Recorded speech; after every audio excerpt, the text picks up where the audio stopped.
Magacayga waa Cabdiraxmaan, kusoo dhawaad muuqaalka la cusub. Muuqaalkan waxaan uga hadlaynaa ganacsiga.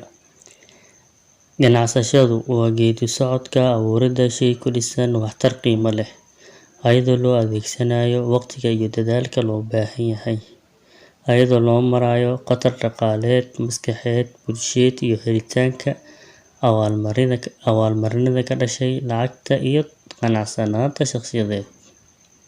Qeexitaanka wuxuu ku nuuxnuuxsanayaa 4 arrimood oo aasaasi ah. Ganacsashadu waxay ku jirtaa abuuridda shay cusub.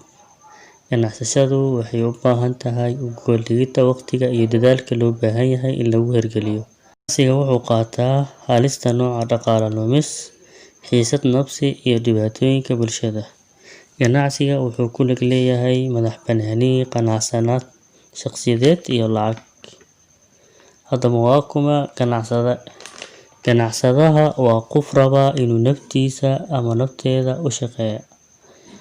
Ganacsaduhu waa qof leh karti aad u sareysa, rabitaan, xiiseen, kaasoo doonaya isbeddel kana gudba caqabadaha hortaagan.